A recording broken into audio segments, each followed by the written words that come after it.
शेतकरी कर्जमाफीसाठी बच्चू कडूंचा महाएल्गार सुरूच आहे। आज सह्याद्री अतिथीगृहावर मुख्यमंत्री फडणवीसांसोबत संध्याकाळी 7 वाजता बच्चू कडूंची बैठक होईल।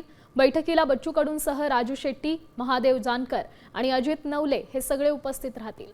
कर्जमाफीची मागणी पूर्ण होईपर्यंत आंदोलन सुरूच राहील आणि तोडगा न निघाल्यास 31 तारखेला रेल रोको करणार असा इशारा कडूंनी दिलाय।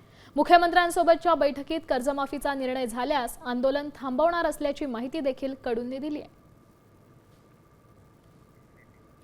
दरम्यान बच्चू कडूंसोबत बातचीत केली आमचे प्रतिनिधी पराग ढोबळे। आंदोलनाचं स्थळ बदलवलेलं आहे, त्यामुळे आता एका मंगल कार्यालयामध्ये खरं तर स्थळ असणारा पावसामुळे नुकसान झालं आहे। बच्चू भाऊ आपल्यासोबत आहे। बच्चू भाऊ 6 जणांसोबत मुंबईला जाणार आहे, त्यामध्ये अजित नवले जी आहे, राजू शेट्टी जी आहे, महादेव जानकर आहे आणि विजय जावंदे जी आहे। भाऊ, मुंबईला जाण्याची तयारी झालेली आहे, 6 लोक तुम्ही जाणार आहात? नाही, आता आमचं ठरलं नाही।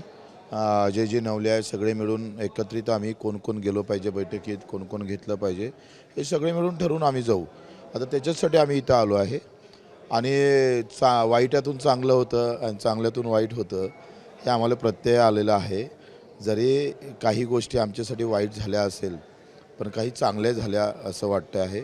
मला वाटतं प्रामाणिकपणे काम केलं तर त्याला कशी साथ असतं, सगळ्या एकूण चौफेर कशी मदत होते त्याचा प्रत्यय आम्हाला येत आहे। देव पावला देवाभाऊ पावले पाहिजे। हां, हे फार चांगलं बोलले तुम्ही। का वरच्या देवानं आमची कदर केली, आता खालचा देव काय करतोय ते आम्ही पाहू। व्हिडिओ जर्नलिस्ट सर्व पोलिस पराग ढोबळे, साम टीव्ही न्यूज, नागपूर। आता isakal.com आहे देशातील नंबर 1 ची मराठी न्यूज वेबसाईट। प्रत्येक अपडेटसाठी isakal.com ला नक्की भेट द्या।